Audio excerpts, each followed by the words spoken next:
Rand Paul is here, and he wants to throw out the current tax code and put in his idea. He joins. Nice to see you, Senator.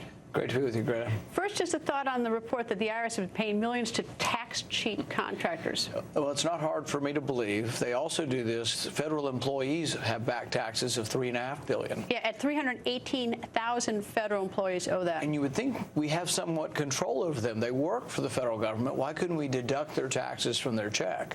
So that has been a proposal that's been floated, and we haven't been able to get it through. But how could we not get that through? I mean, if someone owes money, I don't understand why Al Sharpton gets the red carpet at the White House either until he comes current as taxes. It's amazing, a lot of the good sense things you can't get through. I have a bill that would give bonuses to federal employees if they'll find savings and turn the money back into the Treasury.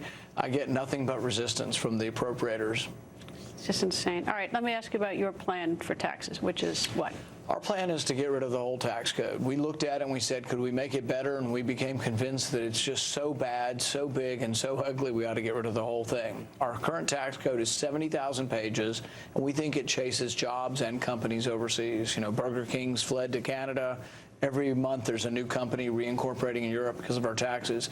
So we got rid of the whole tax code, and we have one flat rate, 14.5% for a business tax and 14.5% for a personal income tax. What if you don't make much money? What if you make less? It kicks in at around $50,000. And per individual? Yeah, currently right now, most individuals that make 50 or under don't pay any income tax. So under our system, they still wouldn't.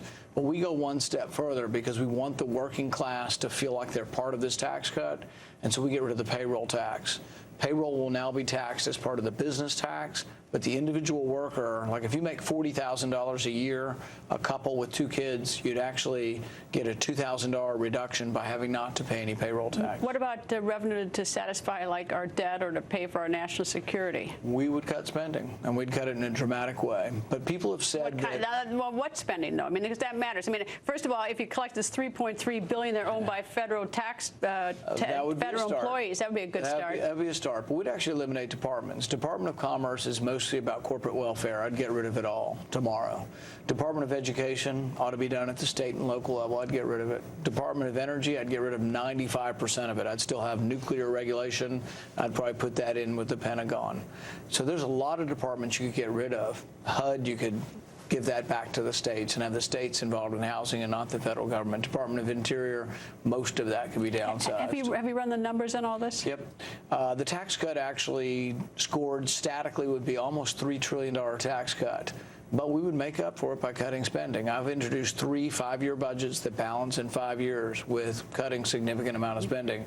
But the thing is that the Tax Foundation has looked at this and would add a couple million jobs. It would add 10% to our GDP over 10 years. All right. Here's the promise. I talked to Senator Orrin Hatch, who's chairman of the Senate Finance Committee, and who would like to change the tax code as well. He said he can't get 60 votes. Yeah. And so, if you came with your idea, you're president of the United States, let's say that you wanted your idea, you still have to get it through the House and the Senate. It's an argument for term limits, it's an argument for a new Congress, and it's an argument for taking it to the American people in a national campaign, which I'm going to do. Because the thing is, we need to argue how are jobs created. Everybody wants to create jobs. Republicans, Democrats don't want to create jobs. I want to create jobs by leaving more money in the private sector and sending less money to Washington. Most Washington Republicans want revenue-neutral tax reform, and I tell people if that's what we're for, I'm going home, because revenue-neutral doesn't do anything to help the economy. It just means you're shifting the burden. I know. Just for starters, 318,000 federal employees currently owe back taxes. Is just $3.3 billion. It's just incredible. Anyway, Senator, nice to see you, sir. Thank you.